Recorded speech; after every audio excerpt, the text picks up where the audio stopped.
Okay, so to that end, we talked about back pain and other pains there. So you posted on IG 10 scientific facts about back pain that we keep getting wrong, and some Yes. widely held beliefs about back pain that are not true. And I want to Yes. focus on two of them today.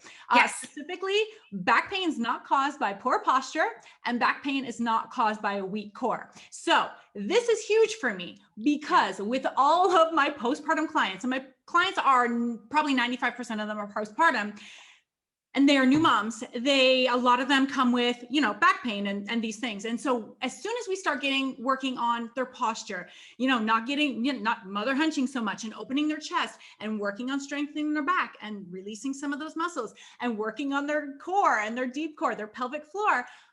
Denise, my back pain is gone. And so you're telling us that Mhm. that's maybe one of those non-scientifically backed truths Mm. about back pain. So can you speak to those two? Because I know you have on IG. So Yes, absolutely. So, where that list has come from, first of all, it came from a series. So, it was published by Professor Peter O'Sullivan, who's in Australia, whose group has been kind of working with back pain and pelvic pain probably for 2 decades now. And what's interesting about their group is when they initially started off with their research, they were talking very much in terms of the solution for back pain is destabilizing everything. But they were starting to find that that actually didn't play out in clinic at all, and it didn't even make sense. That led to more research and more research and more research. And now we're kind of at the point that we are now. So they sort of summarized this series that was published in Lancet, that was written by a group of researchers and physicians. It was 5 different articles really teasing out around back pain and coming to the conclusion that at the end of the day, we see it does not map on to a specific pathoanatomical tissue thing. It just doesn't. But so many of our strategies out there, even if we think of back surgery, are applying mechanical solutions to a mm, problem that does not really seem to be mechanical, right? And wow. so it's probably why people it's hit and miss. It's people will go in for back surgery. This reason it's why so many back surgeons have actually left that field. Okay. They'll go in for back surgery expecting a great outcome, and over half the time it doesn't happen, and it's Mm, because that wasn't the problem, right? right.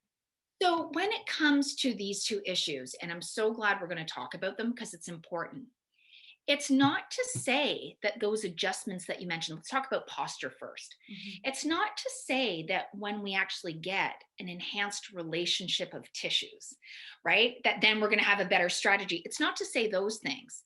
Okay. It's to say that lots of the things we're doing when we are considering posture, and I really think from the perspectives of us as trainers and physios, we're thinking about that more from the perspective of relationships, of Mhm. structures to actually Mhm. have a better strategy of movement, Right. right?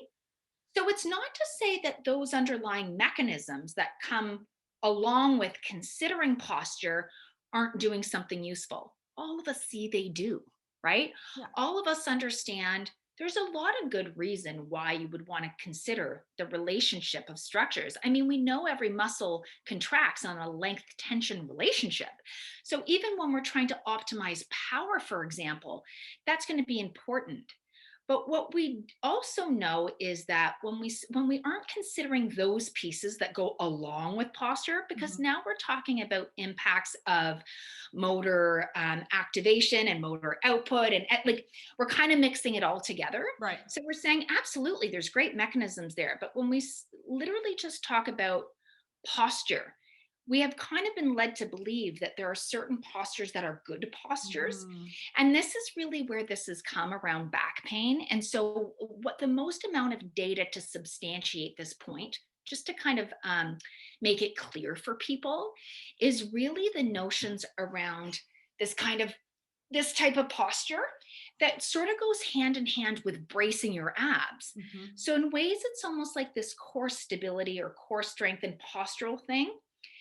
Those two things sort of feed together in a lot of the literature that has been analyzed for these points. Okay. And what the point is trying to make is to say, we kind of swung so far around like, yes, is it unhelpful to be in the same posture all the time? That's unhelpful.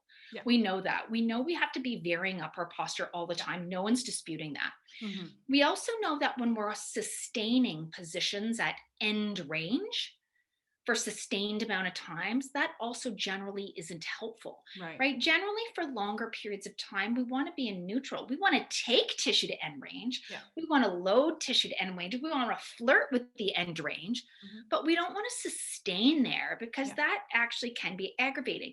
And so I think that's where some of the concepts around these kind of slumped postures, well, if you're truly slumped and sustaining that at end range for a long period of time, yes, that's not helpful, Right. right?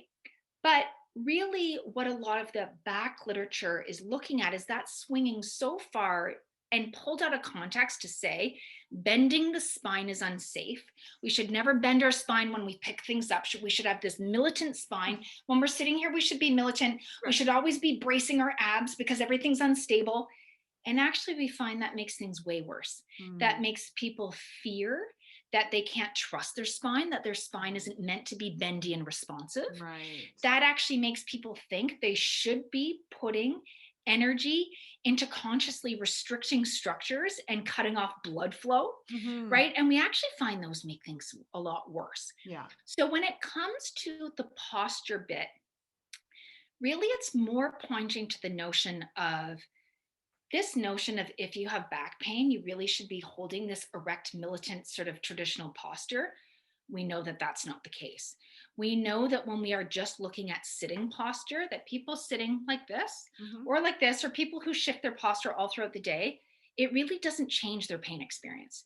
Because actually what we know really is more relevant to pain is more the inflammatory context. Okay. So when we get people moving in a safe way and optimizing their strategies to build more oxygen to their tissues, we're taking out the inflammation. Yes. We're having them less fearful to move because they feel stronger. And so even though we're considering posture alongside with those things, it isn't really the static posture that's the mechanism that's driving change. Because what we understand is when we look all the factors related to pelvic pain and back pain, quite frankly, we see they all relate to systemic inflammation, right? And so if we're taking, oxygen out of tissues because everything's too braced, that's not helpful, right? If we are having someone scared to move so they're not exercising, that's not helpful. Exactly. Right. So it comes down to that. So I would argue we need to consider posture and relationships of structures, but kind of in a different way than we have. And we need to have people to understand that actually it's a range of postures that's good. So it's not to say, well, every time you sit at the desk, you should always sit like that. No. Be aware as if you're sitting there and your brain is telling you, you've been sitting in the same position for X amount of time, and our brain is going to try to protect us. So it'll kind of put a little bit of a signal in that area. And really all it's telling you is get up, change positions, and so our bodies really, if we start to understand, patients will often say, well, I get in too much pain if I'm sitting there for too long. And it's like, pretty much everyone will. And that's actually our body's design to tell you to move. We were not designed to sit there. So rather than you pathologizing that there must be something structurally wrong, or you must have to adopt some posture and get a special postural chair. No, just when that signal comes, that should be a reminder to you, you have to move. Your body needs oxygen. And when you come back and sit down slightly differently, switch it up. That's it. I was going to say either that pain response or that Apple iWatch that's telling you to stand up every 30 minutes. Exactly. And for those of you who don't have that Apple Watch, that pain response is probably going to be your Apple Watch. And rather than catastrophizing it and think, oh my gosh, I need to go in the Cairo or no, like it's just your body's system. So when we're sitting, right, especially if we aren't sitting in an alignment such that we're sitting right on our sitting bones and our diaphragm is aligned right over our pelvic floor, like if we're sitting like this, and sometimes I'll sit like this, but I don't stay sitting like this. Like maybe 10 minutes later, now I'm kind of shifting off to the one side and now my legs are crossed and I'm going to be moving around, and then at a certain point I'm actually going to get up, right? But if I'm in this position, right, I'm slumped a bit. Well, now I'm not getting any of that automated pumping into my pelvic floor because Right. I've cut off the connection from the diaphragm to the pelvic floor. Right. So after a while, it's like there's going to be almost like a congested thing going on Mm. because now we don't have oxygen or pumping. Okay. And so probably that's going to tell me. And for me, my little canary in my coal mine is always my right sacroiliac joint. That's my spot. That's a spot I injured when I was doing a lot of long distance running in university.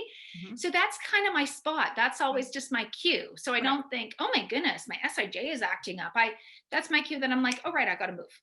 Right. Right. So I think, yes, alignment of structures and considering aspects of posture has a place. Mhm. It's just how we contextualize it and the messages we send. And we don't want people thinking there is one perfect posture, that Right. every time they should sit like this, that there's a specific way they should lift all the time. It's another thing. There have been studies and studies done saying, no, it's not more efficient to lift with a straight back. Mm. Actually, you can easily bend and it's not damaging with a curved back. Right.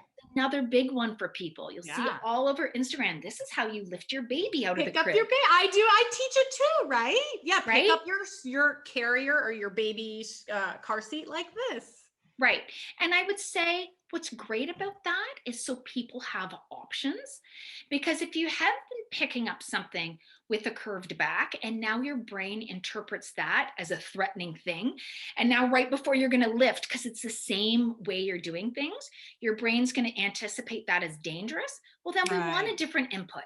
Okay. Right? We want different ways. So it's not to say there's a problem of giving people strategies, but there is a problem of saying it's dangerous and bad to lift with a bent back when our data shows otherwise. Right. Right? But people do need strategies. People's tissues are sensitized in different ways because of their previous experience and Mhm. previous traumas that will sensitize tissues. So Right. certain ways of lifting things might kind of trigger off, my hypersensitive sacroiliac joint for me, but not for someone else. So that just way of doing things just isn't a good fit for me. So I'll just do Right. it a different way. Okay. Right? It's to acknowledge there's no right or wrong. I guess that's kind of what I'm saying. Right. So, what are, I don't know, the handful of psychosocial things that moms who have back pain can do other than adjusting their posture and other than strengthening their core and thinking their core is weak? What are some things that they can do? Regular movement. Yes, regular movement is one. Understanding sort of what we call their stress response system. Mhm. So, understanding if you are in a stage where you have a lot of stressors, right? You will likely, if you reflect for a moment, you will likely recognize, yes, I have more pain here. And actually, I have more pain up here too. Mhm. So, be trying to think of what can I do to do anything to get myself into parasympathetic nervous system Mhm. response, ideally around 3 or 4 o'clock, Right. right? So that can be a body scan, that can be legs up the wall, that can be an Epsom salt bath. Mhm. Another really helpful thing when the tissues are very upregulated, which is going to be something that sensitizes the structures, is extra magnesium, Mhm. right? So Epsom salts is magnesium, Yeah. right? So even Epsom salt bath, or even at the I go to. time that you are going to get the most amount of sleep, like let's say you're breastfeeding, and so the most amount of sleep you're ever going to get is like this 1 4-hour stretch through the night. So that's kind of like your stretch of longest sleep. Right. Supplementing orally with magnesium bisglycinate before that, Right. that will allow you to get into better repair, right? So Right. thinking about that stress system, Mhm. thinking about nutrition. Did we say about nutrition? No, we haven't, but that's one. Nutrient dense food that's easy to digest. Mhm. So we actually say, like in that postpartum period, soups are actually the best, Yes. because actually we need a lot of like warming foods after Mhm. you birth your baby in your placenta. And soups are things that you can kind of consume on the go, like Right. in an easy format. You're not kind of Mhm. sitting there having to cut things. You're shunting way less energy to break all that food down. So you Right. have better energy reserves, but you're also getting your fats, your proteins, your everything kind of Right. in, right? Right. So we want to be thinking, yes, anti inflammatory things. So if we're dialed in the stress mode, what can we do to kind of chill out? Even just quiet breathing, Right. is something that can help with that. Mhm. We want Mhm. to be thinking of even just the impact of tensioning the structures of our pelvic floor. Right. So if there's any type of movement or stretching, just to lengthen tissue, Right. I mean, that's another great thing that you can do. Time in nature is huge. That's my next question. Yes, time in nature is a huge sort of reprieve, reset, bringing your systems back to homeostasis. And so sometimes it is not possible for a mom to get time in nature by herself, right? Because if she is caring for multiple children, right? So sometimes it means the best she can do is at least just get out with the child of hers who will be sleeping Right. on her walk. So Yeah. at least she can sort of feel like she's off, like she's not on mom duty. Yes. And she can kind of attend to, what sounds do I hear? Like, what birds do I hear? What are all the different? So it's very mindful, really concentrating on sipping up as much air and all the microbes that are in the air. Yeah. To really, that will help nourish your microbiome. That's another anti-inflammatory biohack. So time in nature, I mean, ideally by yourself, but if that isn't possible, you know, if you can kind of time it for when baby will be sleeping, so at least you're not on in mom mode and you can really reap all the benefits. I would say those would be really be like the main ones. Yeah. This is how we do this.